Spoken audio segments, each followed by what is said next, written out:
नमस्कार. आडीच्या बातमीपत्रात मी मंजिरी मराठे आपलं स्वागत करते. सुरुवातीला एक नजर ठळक बातम्यांवर.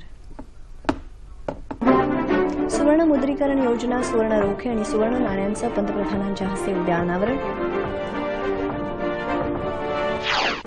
वस्तू आणि सेवा कर विधेयक संसदेत लवकरच संमत होईल, वित्तमंत्री अरुण जेटली. राज्यातल्या 10वीच्या विद्यार्थ्यांची कलमापन चाचणी करण्यासाठी तात्काळ आराखडा तयार करण्याचे शिक्षण मंत्र्यांचे आदेश. नॉर्वेतले उद्योजक महाराष्ट्रात गुंतवणूक करण्यास उत्सुक, मुख्यमंत्री.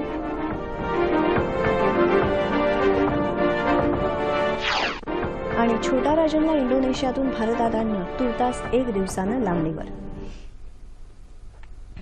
आता सविस्तर वृत्त. सुवर्ण गुंतवणुकीसाठी नवे पर्याय ऐन दिवाळीच्या तोंडावर उपलब्ध होणार असून अशोक चक्र असलेलं भारतीय सुवर्ण नाणं आणि सोने गुंतवणूक विषयक 3 योजनांची औपचारिक घोषणा पंतप्रधान नरेंद्र मोदी उद्या करणार आहेत. सोने मुद्रीकरण योजना, सुवर्ण रोखे योजनेचा पंतप्रधानांच्या हस्ते उद्या शुभारंभ करण्यात येईल. 5 आणि 10 ग्रॅम वजनाची नवीन सुवर्ण नाणी आणि 20 ग्रॅमचं सुवर्ण पदक उद्यापासून विक्रीसाठी उपलब्ध होईल. सुवर्ण रोखे बँका आणि टपाल कार्यालयात विक्रीसाठी उपलब्ध होतील. प्रत्येक रोखा सुमारे 1 ग्रॅम सोन्याच्या वजनाला समकक्ष असणाऱ्या 2,684 रुपयांना उपलब्ध होईल. 2 ग्रॅम ते 500 ग्रॅमची गुंतवणूक यात करता येईल. वस्तू आणि सेवा कर विधेयक संसदेत लवकरच संमत होईल असा विश्वास केंद्रीय वित्तमंत्री अरुण जेटली यांनी व्यक्त केला आहे. वर्ल्ड इकॉनॉमिक फोरम अर्थात जागतिक आर्थिक मंचाच्या भारतीय परिषदेत ते आज नवी दिल्लीत बोलत होते. वस्तू आणि सेवा कर विधेयकासंदर्भातले अडथळे अनिश्चित काळासाठी नाहीत असं सांगून लवकरच वस्तू आणि सेवा कर अस्तित्वात येईल असं जेटली म्हणाले. या कराबाबत राज्य सरकारांचा प्रतिसाद सकारात्मक आहे असंही ते म्हणाले. देशांतर्गत करविषयक प्रक्रिया सुलभ करण्यात आलेली आहे. कॉर्पोरेट कर कमी करण्याविषयीचा पहिला टप्पा येत्या वित्त विधेयकात मांडला जाईल असंही ते म्हणाले. कॉर्पोरेट कर 25% आणण्यासाठी हळूहळू देण्यात येणाऱ्या सवलतींची यादी सरकार येत्या काही दिवसात करणार असल्याची माहिती त्यांनी दिली. पूर्वलक्षी प्रभावानं लागू करण्याच्या कराविषयीची भीती आता गेली असल्याचं जेटली म्हणाले. संसदेच्या येत्या अधिवेशनात दिवाळखोरी संदर्भातलं विधेयक सरकार मांडणार असल्याचं त्यांनी सांगितलं. दिवाळखोरी संदर्भातल्या कायद्याचा अभाव हा गुंतवणूकदारांसाठी भारत आकर्षक केंद्र बनण्याच्या प्रक्रियेमधला मोठा अडथळा असल्याचं त्यांनी सांगितलं.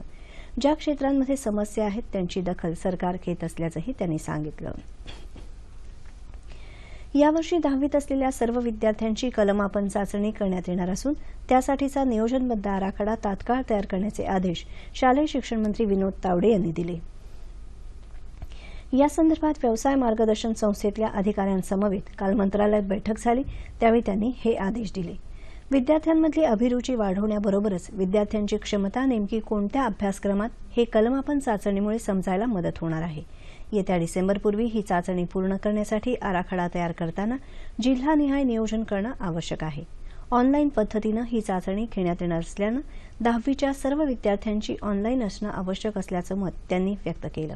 विद्यार्थ्यांचा कल, गुणवत्ता आणि विकास या बाबींवर लक्ष केंद्रित करून 8 भाषांमध्ये ही चाचणी घेण्यात यावी अशा सूचनाही त्यांनी दिल्या. केंद्र सरकार नवीन राष्ट्रीय शैक्षणिक धोरण तयार करणार असून त्यात महाराष्ट्राची भूमिका महत्त्वाची असल्याचं तावडे यांनी दुसऱ्या कार्यक्रमात म्हटलं आहे. या राष्ट्रीय शैक्षणिक धोरणासाठी शिक्षण तज्ज्ञांकडून महत्त्वपूर्ण अभिप्राय प्राप्त होतील अशी अपेक्षा त्यांनी व्यक्त केली. नवीन राष्ट्रीय शैक्षणिक धोरण या विषयावर मुंबईतल्या सिडनेहॅम महाविद्यालयात आयोजित केलेल्या राज्यस्तरीय परिषदेत ते काल बोलत होते. नॉर्वेतले उद्योजक मुंबईसह महाराष्ट्रात गुंतवणूक करण्यासाठी उत्सुक असून त्यामुळे उभय देशातले स्नेहपूर्ण संबंध अधिक दृढ होतील असा विश्वास मुख्यमंत्री देवेंद्र फडणवीस यांनी व्यक्त केला. नॉर्वेचे परराष्ट्र व्यवहार मंत्री बोर्गे बेंट यांच्या नेतृत्वाखालील शिष्टमंडळानं मुख्यमंत्र्यांची काल मंत्रालयात भेट घेऊन विविध विषयांवर चर्चा केली, त्यावेळी ते बोलत होते. मुंबईसह महाराष्ट्रात पायाभूत सुविधा आणि गुंतवणुकीसाठी अनुकूल वातावरणामुळे महाराष्ट्र गुंतवणूकदारांसाठी आकर्षणाचं केंद्र ठरलं आहे. राज्यात उद्योगाच्या वाढीसाठी पोषक वातावरण आहे. नॉर्वे आणि भारत यांच्यातल्या परस्पर सहकार्यामुळे उभय देशांच्या औद्योगिक आणि आर्थिक प्रगतीला चालना मिळेल असा विश्वास मुख्यमंत्र्यांनी व्यक्त केला. राज्यात औद्योगिक क्षेत्रात येत्या 4 वर्षांमध्ये 5 लाख कोटी रुपयांची गुंतवणूक करण्याचं राज्य शासनाचं उद्दिष्ट आहे असं उद्योगमंत्री सुभाष देसाई यांनी सांगितलं. सोलापूर जिल्ह्यात टेंभुर्णी इथं आज एका पत्रकार परिषदेत ते बोलत होते. सरकारच्या 1 वर्षाच्या कार्यकाळात राज्यात 75,000 कोटी रुपयांची गुंतवणूक झाल्याचंही ते म्हणाले. औद्योगिक क्षेत्राचा विस्तार केवळ मुंबई, पुणे, नागपूर अशा महानगरांपुरता मर्यादित न ठेवता तालुका स्तरावर विशेषतः दुष्काळग्रस्त भागात करण्यासाठी सरकारचं प्राधान्य आहे, असं त्यांनी सांगितलं. या भागातल्या उद्योग उभारणीमुळे केवळ शेतीवर अवलंबून असलेल्या शेतकऱ्यांना रोजगाराच्या संधी उपलब्ध होतील, अशी आशा त्यांनी व्यक्त केली. इंडोनेशियातल्या बाली इथून अटक करण्यात आलेला गुंड छोटा राजनचं भारतात येणं आणखी 1 दिवसानं लांबणीवर पडलं आहे. राजनला काल रात्रीच इंडोनेशियाहून विशेष विमानानं भारतात आणलं जाणार होतं. मात्र इंडोनेशियामध्ये ज्वालामुखीच्या उद्रेकामुळे हवेत धूर आणि राखेचे लोट पसरल्यानं तिथली सर्व विमान उड्डाणं उद्या सकाळपर्यंत रद्द करण्यात आली आहेत. छोट्या राजनच्या प्रत्यार्पणाची सर्व प्रक्रिया पूर्ण झाली असून त्याला शक्य तितक्या लवकर भारतात आणण्यासाठी भारतीय पोलिसांचं पथक बाली इथं गेल्या रविवारीच दाखल झालं आहे. खून, खंडणी, तस्करी, अंमली पदार्थांची विक्री अशा 75हून अधिक गुन्ह्यांमध्ये राजनचा हात आहे. दरम्यान राजनला मुंबईत आणल्यावर कारागृहात ठेवण्यापूर्वी तिथली सुरक्षा व्यवस्था अधिक कडक केली जाईल, असं मुख्यमंत्री देवेंद्र फडणवीस आणि मुंबईचे पोलीस आयुक्त जावेद अहमद यांनी सांगितलं. चीनचे उपराष्ट्रपती युआन चाऊ यांचं 2 दिवसांच्या दौऱ्यासाठी काल औरंगाबाद इथं आगमन झालं. औरंगाबादचे महापौर त्र्यंबक तुपे यांनी त्यांचं विमानतळावर पुष्पगुच्छ देऊन स्वागत केलं. यावेळी विभागीय आयुक्त उमाकांत दांगट, जिल्हाधिकारी निधी पांडे, पोलीस आयुक्त अमितेश कुमार आणि पोलीस महानिरीक्षक विश्वास नांगरे पाटील उपस्थित होते. युआन चाऊ आज औरंगाबाद जवळच्या अजिंठा लेण्यांना भेट देणार आहेत. त्यानंतर आज संध्याकाळी ते कोलकात्याला जाणार असून उद्या सकाळी नवी दिल्लीला रवाना होतील. आपल्या 5 दिवसांच्या भारत दौऱ्यात युआन चाऊ राष्ट्रपती प्रणव मुखर्जी, उपराष्ट्रपती हमीद अन्सारी आणि पंतप्रधान नरेंद्र मोदी यांच्यासमवेत चर्चा करणार आहेत. काही करारांवर यावेळी स्वाक्षऱ्या होण्याची शक्यता आहे. चीन आणि भारत या दोन्ही राष्ट्रांमधली धोरणात्मक भागीदारी अधिक दृढ करण्याच्या दृष्टीनं त्यांचा दौरा महत्त्वपूर्ण ठरेल, अशी अपेक्षा आहे. अनुसूचित क्षेत्रातल्या गर्भवती स्त्रिया आणि स्तनदा मातांना एक वेळचा चौरस आहार देण्याच्या आदिवासी विकास विभागाच्या योजनेला राज्य मंत्रिमंडळानं काल मान्यता दिली आहे. डॉ. एपीजे अब्दुल कलाम अमृत योजना असं या योजनेचं नाव आहे. अनुसूचित क्षेत्रातील कुपोषण, बालमृत्यू आणि कमी वजनाची बालकं जन्माला येणं यासारख्या गंभीर समस्यांवर मात करण्यासाठी राज्य शासनानं ही योजना सुरू करण्याचा निर्णय घेतला. अनुसूचित क्षेत्रातील गरोदर स्त्रियांना शेवटच्या 3 महिन्यात आणि स्तनदा मातांना बाळंतपणानंतर 3 महिने याप्रमाणे 6 महिन्यांच्या कालावधीकरता एक वेळचा आहार देण्यात येईल. या योजनेअंतर्गत पोळी, भाकरी, भात, पालेभाज्या, कडधान्य, अंडी, फळं आदी चौरस आहार देण्यात येणार आहे. अंगणवाडी सेविका आणि मदतनीस हा आहार तयार करतील. हा आहार तयार करण्यासाठी त्यांनी नियमित मिळणाऱ्या मानधनाव्यतिरिक्त 250 रुपये प्रतिमाह देण्यात येतील. रोजगार हमी योजनेतल्या अपूर्ण धडक सिंचन विहिरी तसंच रद्द केलेल्या विहिरी लवकर पूर्ण करण्याचा निर्णयही मंत्रिमंडळ बैठकीत झाला. देशातल्या दुष्काळाच्या पार्श्वभूमीवर राष्ट्रीय स्वयंसेवक संघाच्या स्वयंसेवकांनी विविध उपक्रम हाती घेतले असून त्यात जलसंधारणाची कामं, ग्रामविकास, समरसता सप्ताह, गोरक्षण आणि लोकसंख्या असंतुलन मिटवण्यासाठी जनजागृती अशा विविध कामांचा सहभाग असल्याची माहिती आरएसएसचे विदर्भ प्रांत कार्यवाह दीपक तमशेट्टीवार यांनी दिली. समरसता उत्पन्न व्हावी, समाजामध्ये कुठल्याही प्रकारचा भेद राहता कामा नये अशा प्रकारचे प्रयत्न तळागाळापर्यंत, शेवटच्या घटकापर्यंत हा विचार पोहोचावा आणि शेवटच्या माणसांनी समरसतेच्या भावनेने वागावं. याकरता म्हणून यावर्षी देशभरामध्ये समरसता सप्ताह, समरसता पंधरवाडा असा कार्यक्रम घेऊन समाजामध्ये समरसतेचा विचार पोहोचवणं याच्यासाठी प्रबोधनाचे कार्यक्रम ठरलेले आहेत. नागपूर इथं आयोजित पत्रकार परिषदेत ते काल बोलत होते. दुष्काळ निवारणासाठी संघ स्वयंसेवक आणि स्वयंसेवी संस्थांची मुंबईत 3 डिसेंबर रोजी बैठक होणार असल्याचंही तमशेट्टीवार यांनी सांगितलं. आरएसएस निरंतर वाढत असून वर्ष 2007 नंतर देशभरात 31,804 गावांमध्ये संघ शाखा भरवल्या जात आहेत. आधुनिकतेची कास धरत संघाच्या जॉईन आरएसएस साप्ताहिक मिलान आणि संघ मंडळी यासारख्या उपक्रमातून महाविद्यालयीन विद्यार्थ्यांची संख्या वाढत असून शाखांच्या संख्येतही वृद्धी होत असल्याचं तमशेट्टीवार यांनी सांगितलं. कोकण रेल्वेच्या दुपदरीकरणाच्या कामाला येत्या 8 नोव्हेंबरपासून रेल्वेमंत्री सुरेश प्रभू यांच्या उपस्थितीत कोलाड इथून सुरुवात होणार आहे. कोकण रेल्वेचे विभागीय व्यवस्थापक बाळासाहेब निकम यांनी काल रत्नागिरीत झालेल्या पत्रकार परिषदेत ही माहिती दिली. ज्या ठिकाणी रेल्वेचे बोगदे कमी आहेत अशा ठिकाणी प्राधान्यानं दुपदरीकरणाला सुरुवात करून येत्या 4 वर्षात हे काम पूर्ण करण्यात येईल असं निकम यांनी सांगितलं. कोलाड, सावंतवाडी आणि कर्नाटक इथून कामाला प्रत्यक्ष सुरुवात होणार असल्याचं ते म्हणाले. चिपळूण कराड मार्गाचं सर्वेक्षण तसंच नव्या डिंगणी स्थानकाचं काम लवकरच सुरू होईल असं निकम यांनी सांगितलं. कोकण रेल्वेचे व्यवस्थापकीय संचालक भानुप्रताप तायल यांनीही काल नवी मुंबईत पत्रकार परिषद घेऊन कोकण रेल्वेचा गेल्या वर्षभरातला लेखाजोखा मांडला. कोकण रेल्वेच्या नफ्यात गेल्या वर्षभरात वाढ झाली असून यावर्षी कोकण रेल्वेला 39,39,00,000 रुपये इतका निव्वळ नफा झाल्याचं त्यांनी सांगितलं. यंदाच्या गळीत हंगामात साखरेचा FRP किती हप्त्यात द्यावा याबाबत साखर कारखानदारांमध्ये चर्चा झाली. कोल्हापूर जिल्हा मध्यवर्ती बँकेत झालेल्या बैठकीत FRPबाबत कोणताही ठोस निर्णय झालेला नाही. कायद्यानुसार FRPची रक्कम एका हप्त्यात देणं बंधनकारक आहे. मात्र साखरेला आंतरराष्ट्रीय तसंच देशांतर्गत बाजारपेठेत उठाव नाही. त्यामुळे साखरेचे दर कमी आहेत. परिणामी एकरकमी FRP देणं शक्य नसल्याचं कारखानदारांचं म्हणणं आहे. त्यामुळे ती रक्कम 3 हप्त्यात देणार असल्याचं कारखानदारांचं म्हणणं आहे. मात्र विविध शेतकरी संघटनांचा त्याला विरोध आहे.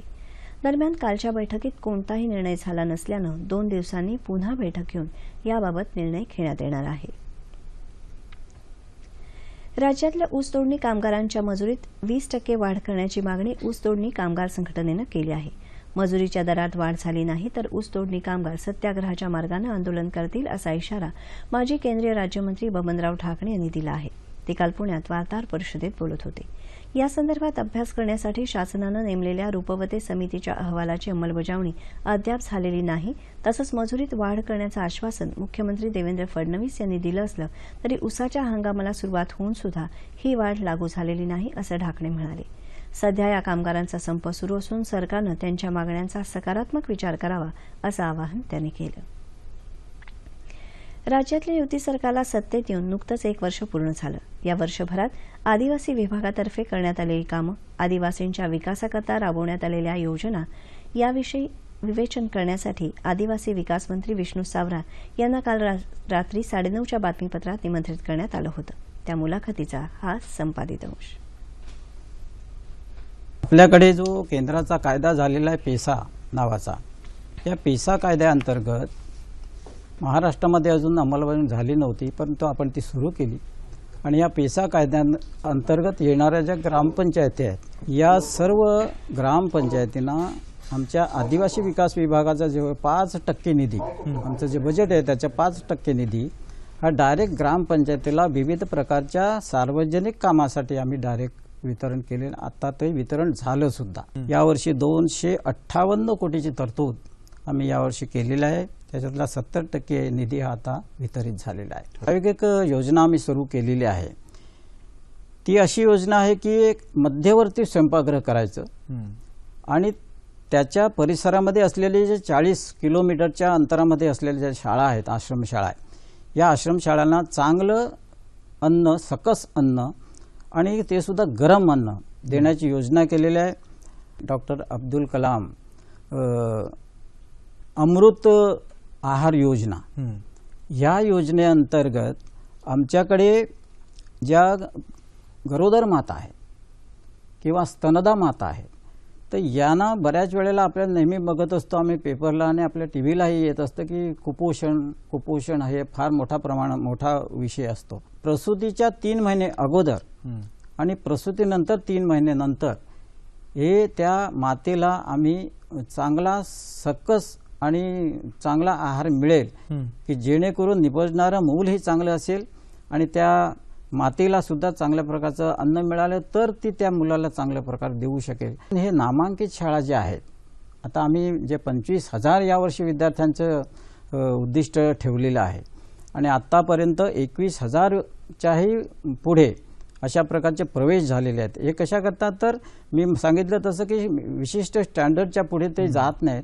नामांकित शाळेमध्ये जर त्यांना प्रवेश दिला तर ते आणखी स्पर्धात्मक ह्याच्यामध्ये टिकतील आणि या सर्व विद्यार्थ्यांची फी ही आम्ही आदिवासी विकास विभाग म्हणून भरणार आहोत. सर्व शासकीय आश्रमशाळांचं बांधकाम झालं पाहिजे अशाच प्रकारची आमची कल्पना आहे आणि यावर्षी मोठ्या प्रमाणामध्ये त्याला निधी उपलब्ध करून दिलेला आहे आणि साधारणपणे 203 आश्रमशाळांचं बांधकाम चालू झालेलं आहे.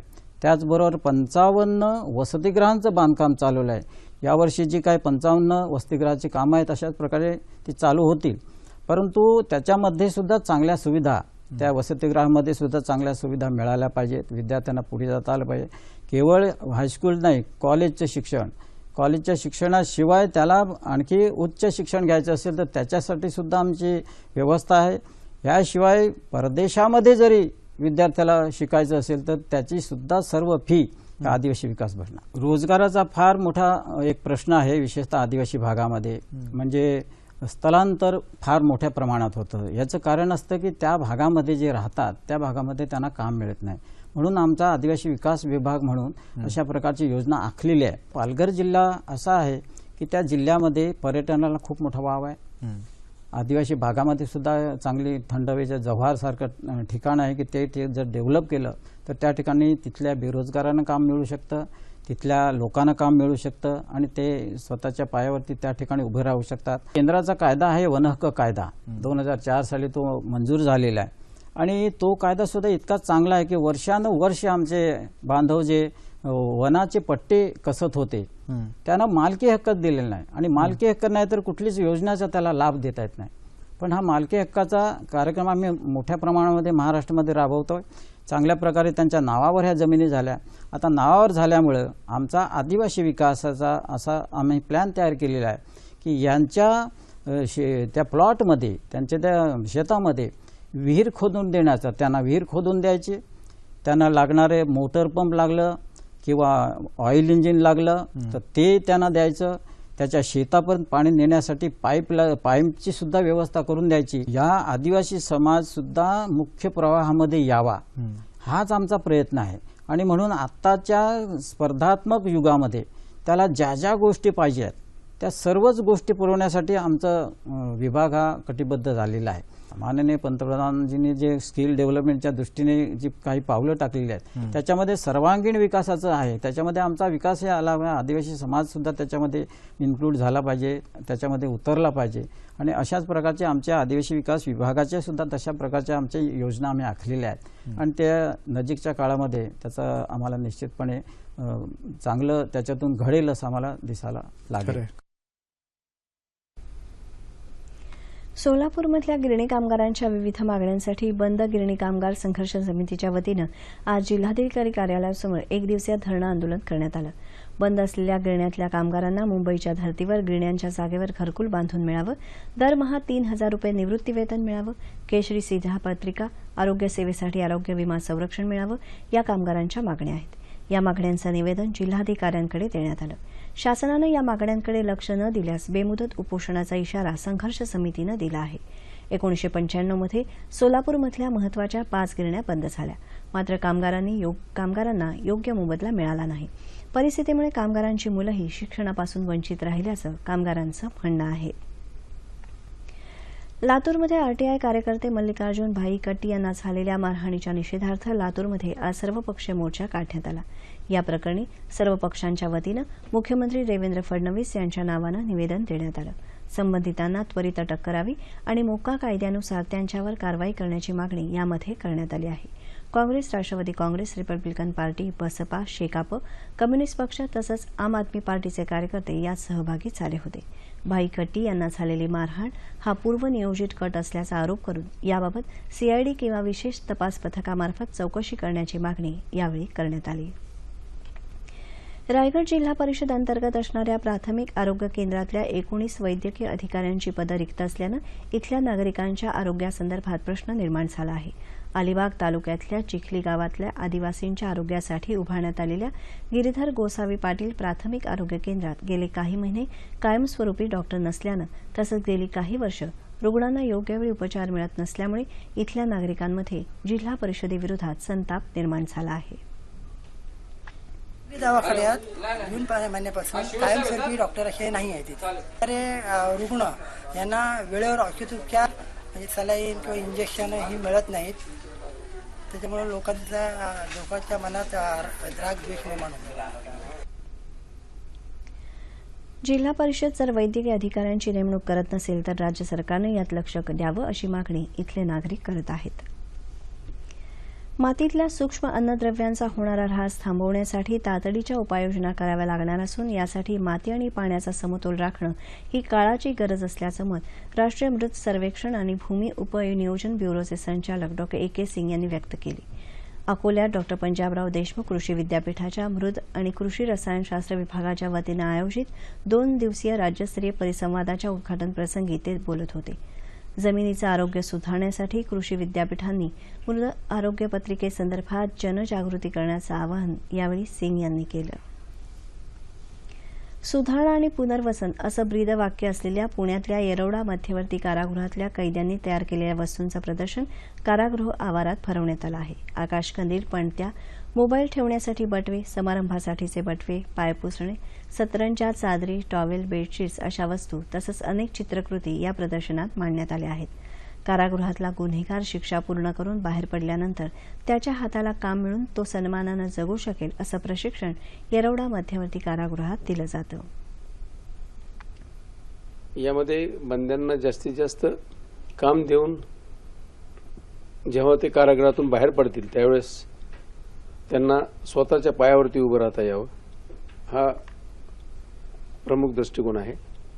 मी ज्यावेळी कारागृहात आलो त्यावेळी असं मला वाटलं की माझं सारं काही संपलंय, परंतु ह्या 4 भिंतींनी मला भरपूर खूप काही दिलं. ह्या 4 भिंती हाच माझा कॅनव्हास, हे कारागृह हेच माझं कला महाविद्यालय आणि इथला प्रत्येक अधिकारी हा माझा शिक्षक. आणि माझं असं पुढे आयुष्यात प्लॅनिंग आहे की ह्या क्षेत्रामध्ये मी प्रदर्शनं भरवून काही अनाथ मुलांसाठी वगैरे त्या फंडाचा वापर करणार आहे. कैद्यांनी बनवलेल्या वस्तू बाजारात मिळणाऱ्या वस्तूंच्या तुलनेत स्वस्त विकल्या जातात. वस्तूंच्या विक्रीतून मिळालेले पैसे शासनाच्या तिजोरीत जमा होऊन त्यानंतर ते कैद्यांच्या पुनर्वसनासाठी वापरले जातात. या प्रदर्शनाला नागरिकांचा चांगला प्रतिसाद मिळत असून येत्या 10 नोव्हेंबरपर्यंत हे प्रदर्शन चालू राहणार आहे. मुंबई या महानगरीची विविध रूपं दर्शवणारं ये है मुंबई मेरी जान हे चित्रप्रदर्शन मुंबईतल्या जहांगीर कला दालनामध्ये भरवण्यात आलं आहे. कोकणच्या भूमीतले चित्रकार शशिकांत पाताडे यांनी मुंबापुरीच्या अनेक देखण्या छटा आपल्या कुंचल्याच्या सहाय्यानं कॅनव्हासवर साकारल्या आहेत. मुंबईकरांच्या प्रवाही जीवनाची झलक या चित्रांमधूनही जाणवत राहते. मुंबईतल्या पुरातन इमारतींचं देखणेपण आणि दैनंदिन जीवनातले व्यवहार अॅक्रिलिक रंगातल्या कृष्णधवल चित्रांच्या माध्यमातून जिवंत झाल्याचं प्रत्यंतर या प्रदर्शनातून येत आहे. हे प्रदर्शन 9 नोव्हेंबरपर्यंत सकाळी 11 ते संध्याकाळी 7 या वेळेत कला रसिकांसाठी विनामूल्य खुलं आहे. हवामान. कोकण, मराठवाडा आणि विदर्भाच्या काही भागातल्या किमान तापमानात सरासरीच्या तुलनेत किंचित वाढ झाली आहे. येत्या 36 तासात दक्षिण कोकणात तुरळक ठिकाणी मेघगर्जनेसह पाऊस पडण्याची शक्यता हवामान विभागानं व्यक्त केली आहे. याच काळात उर्वरित राज्यात हवामान कोरडं राहील असा हवामान विभागाचा अंदाज आहे. ठळक बातम्या पुन्हा एकदा. सुवर्णमुद्रीकरण योजना, सुवर्ण रोखे आणि सुवर्ण नाण्यांचं पंतप्रधानांच्या हस्ते उद्या अनावरण. वस्तू आणि सेवा कर विधेयक संसदेत लवकरच संमत होईल, वित्तमंत्री अरुण जेटली.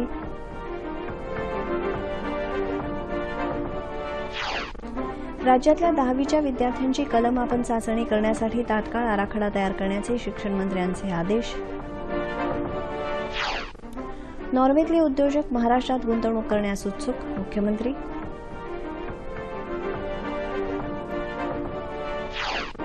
आणि छोटा राजनला इंडोनेशियातून भारतात आणणं तुर्तास 1 दिवसानं लांबणीवर. याबरोबरच हे बातमीपत्र संपलं. पुन्हा भेटूया संध्याकाळी 5 वाजता सह्याद्री वाहिनीवर.